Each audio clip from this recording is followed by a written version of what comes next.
Assalamualaikum warahmatullahi wabarakatuh. Apa kabar sahabat Amirul Mukminin? Semoga semua dalam lindungan Allah Subhanahu wa taala. Nabi Muhammad SAW adalah sosok nabi sekaligus utusan Allah Subhanahu wa taala.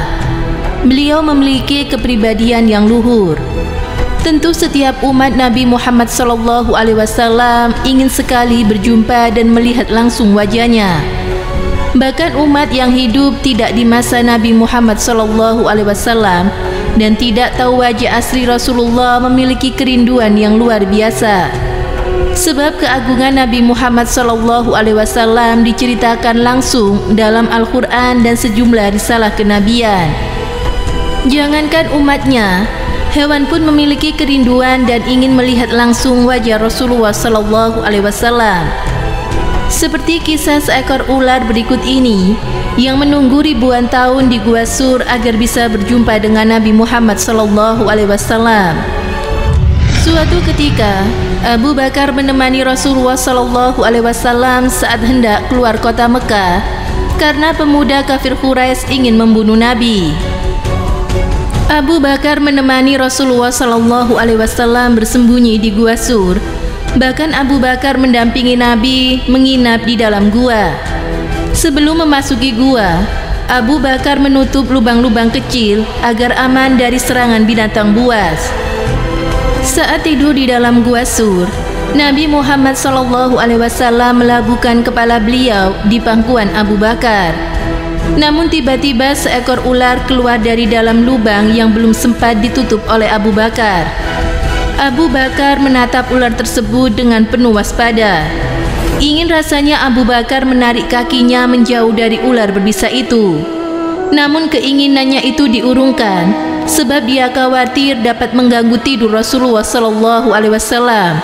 Sehingga mau tidak mau, Abu Bakar menutup lubang itu dengan salah satu kakinya. Kemudian ular tersebut menggigit pergelangan kaki Abu Bakar. Tubuh Abu Bakar terasa panas saat bisa ular tersebut mengalir cepat ke dalam tubuhnya. Akhirnya Abu Bakar tidak kuat menahan rasa sakit di sekujur tubuhnya. Dia pun menangis hingga air matanya menetes mengenai pipi Nabi SAW. Rasulullah SAW pun terbangun dan berkata, "Wahai Abu Bakar, apakah engkau menangis karena menyesal mengikuti perjalanan ini?" Kata Nabi SAW, "Tentu saja tidak, saya ikhlas dan ridho mengikutimu kemanapun," kata Abu Bakar. "Lalu kenapa engkau meluruhkan air mata?" tanya Rasulullah dengan bersahaja. "Seekor ular baru saja menggigitku, wahai Rasulullah, dan bisanya mengalir cepat ke seluruh tubuhku," jawab Abu Bakar. Kemudian Nabi Muhammad SAW bicara pada ular tersebut, sementara Abu Bakar mengerti percakapan Nabi dengan ular itu lantaran mukjizat dari sang Nabi. "Hai ular, tahukah kamu, jangankan daging dan kulit Abu Bakar, rambut Abu Bakar haram engkau makan," kata Rasulullah kepada ular tersebut. "Ya, hamba mengerti ya Rasulullah. Bahkan hamba sejak ribuan tahun yang lalu, sejak Allah mengatakan bahwa barang siapa yang memandang kekasihku Muhammad dengan mata kecintaan, cukup untuk menggelar dia ke surga," kata ular tersebut.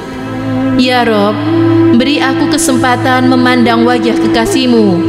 Aku ingin memandangnya dengan ainil mahabbah," kata ular itu, menceritakan saat memohon kepada Allah Subhanahu wa taala ribuan tahun yang lalu. Menurut ular tersebut, dia diperintahkan pergi ke Gua Sur. Dirinya diminta tinggal di sana sebab pada waktunya kekasih Allah akan datang ke sana. "Ribuan tahun aku menunggu di sini, digodok oleh rasa kerinduan untuk berjumpa dengan engkau wahai Muhammad. Tapi sekarang ditutupi kaki Abu Bakar, maka ku gigitlah dia. Aku tidak ada urusan dengan Abu Bakar. Aku ingin bertemu engkau wahai Muhammad," kata ular tersebut. "Lihatlah ini, lihatlah wajahku," kata Rasulullah sambil menampakkan wajah indahnya. Kemudian ular tersebut menatap wajah Nabi Shallallahu Alaihi Wasallam dengan penuh cinta dan kerinduan. Nabi Muhammad Shallallahu Alaihi Wasallam kemudian meraih pergelangan kaki Abu Bakar. Dengan menyebut nama Allah, Rasulullah Shallallahu Alaihi Wasallam mengobati luka di kaki Abu Bakar dengan ludahnya. Kemudian rasa sakit di sekujur tubuh Abu Bakar hilang seketika.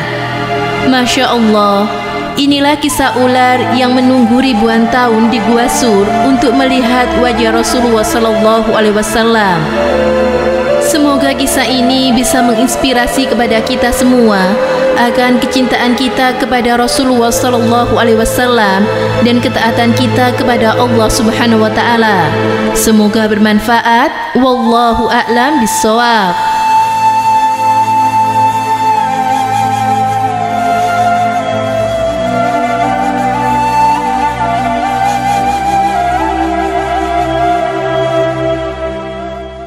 Assalamualaikum warahmatullahi wabarakatuh, pemirsa Amirul Mukminin yang dirahmati Allah Subhanahu wa taala. Nama asli dari Abu Bakar As-Siddiq adalah Abdul Ka'bah. Beliau merupakan keturunan keluarga kaya Bani Taim dari suku Quraisy yang lahir di kota Mekah 573 Masehi. Lebih muda 2 tahun dari Nabi Muhammad SAW. Ayahnya bernama Abu Qufaha bin Utsman, sedangkan ibunya bernama Salma bin Sakr. Sejak kecil, Abu Bakar sering menghabiskan waktunya dengan mengembala unta dan kambing. Ketika berumur 10 tahun, beliau ikut ayahnya yakni Abu Qufaha ke Syam untuk berdagang. Setelah Abu Bakar As-Siddiq masuk Islam,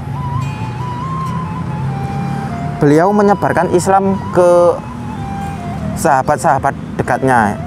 Di antaranya adalah Utsman bin Affan, Thalha bin Ubaidillah, Zubair bin Awam, Sa'ad bin Abi Waqqas.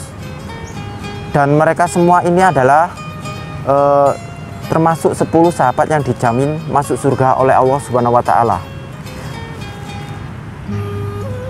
Abu Bakar As-Siddiq adalah sahabat Nabi yang termasuk golongan lelaki dewasa pertama yang masuk Islam.